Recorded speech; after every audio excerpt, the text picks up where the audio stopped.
back, relax, and maybe get yourself a snack. Me and you gonna have a little chat about books. Hey guys! So I am here today to review another SPFBO finalist. This one is Beggar's Rebellion. This book I definitely enjoyed on the whole, although I did have a couple of pet peeves whilst I was reading it, but obviously they're personal taste. But on the whole, I thought it was a good one. There's magic in this, which is always fun. It was an enjoyable read and reminded me a lot of the Mistborn series in style. I think it's probably going to get quite a few comparisons to that because of the magic system. The story follows two people. We have Ty, who is a young street urchin who has lived on the streets for the majority of his life, and he kind of is heading up his own small gaggle of people that he's responsible for on the streets. They work together to try and get money.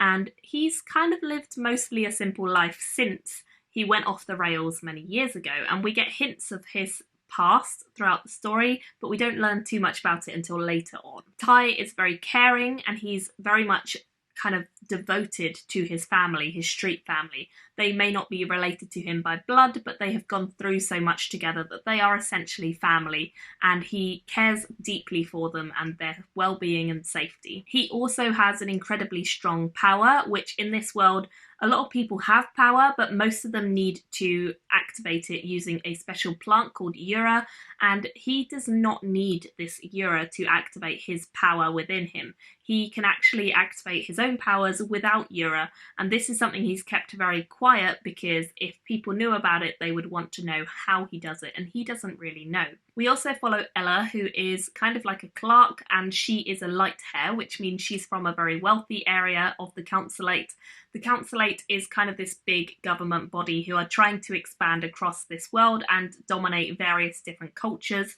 Ty is from one of the cultures that they are trying to expand into, and Ella is fleeing to this culture in order to try and get away from the really dominant reach of the Councilate and make a life for herself away from everything that she knew, because she just does not like the way the Councilate runs things. However, she is trapped into various work contracts and sort of lifestyle things about her that can't really be fixed very easily, and she quickly finds that coming to this new place is great and all, except she's trapped into a lifestyle that she never thought she'd have. She goes through a lot of different things and a lot of different places to try and get where she needs to be and try and start her life, and it ends up that not only can she not start her life, but also she gets involved in a rebellion. Both of these characters feel good to me, actually. They feel like characters you can get invested in. They're characters you can care about, you can like, and you can kind of emote and enjoy their stories with them, which I really found was a great part of the story. If you don't care about characters, it can be very difficult to connect with them, and in this case I didn't have that problem. I found it very easy to get behind their adventures and their stories. However, I did have a pet peeve with their stories, and that is that at various times in the book their characters and their stories overlap,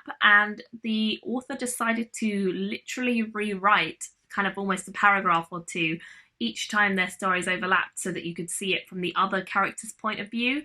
And I personally found that completely unnecessary and a little bit irritating, because if you've just read something and then it switches point of view and you have to read the same thing again, I just don't see the purpose personally. It's definitely a pet peeve. It might be something that other people find fine, but I found it quite irritating, and after the first few times I was just like, oh, I've already read this. This is annoying me now. Probably is my biggest pet peeve with this book, and it's something that I think a lot of people would be fine with, but that's just an issue I had. The magic of this world, I mentioned before, it comes from within you. But in order to activate this magic in a lot of people, they need this thing called Ura, which is why I say it kind of reminds me a little bit of Mistborn, because in Mistborn you're drinking like a vial of metal, and in this one you're eating Ura to unlock your power. And again, like in Mistborn, each person has kind of different types of power. So there are people who are wafters, who can like waft up in the air. There are brawlers, who are like people who beat other people up and have super strength, that sort of thing. So it's a very similar system and idea to the Mistborn world, which is not a bad thing, but it definitely had elements of that, I think. Ura is this kind of magical plant ball thing that people can eat and they can then activate their powers, but it has limited time, so the more you eat, the more power you have, but getting hold of it in big quantities is incredibly difficult because it is very, very powerful and people don't want to sell it cheap. So this is kind of the commodity that the councillor is trying to come in and get hold of. They know that Yura is valuable in this place and they're trying to get it out so that they can use it, but no one really quite knows its full potential, and this is one of the things that Ella is interested in finding out more about. She wants to know exactly what Yura is and how it works and whether it can be kind of abused or used in excessive quantities to generate more magic or more power. I think the pacing of this book felt a little bit slow at times, but then equally there are some scenes which feel very fast-paced and very action-packed. We have a mixture of characters talking to each other and having downtime, but we also have characters who are really in the thick of things, in battles, in adventures, and we're following both of these characters as they do both of those things. So it can be a bit up and down in terms of pacing, but I think if you stick with it, it's worth the read. Overall, I think the author was very much daring with their choices. They weren't afraid to kind of put characters in bad situations and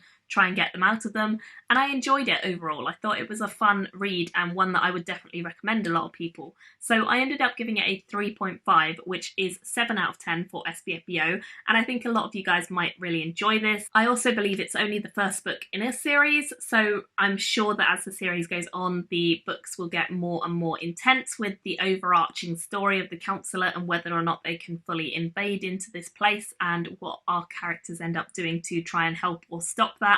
So I really enjoyed it, and I think a lot of you guys would as well. I'd love to have your thoughts and whether you're going to pick it up, and I will see you all very soon in another video.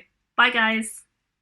Thank you for watching my video today.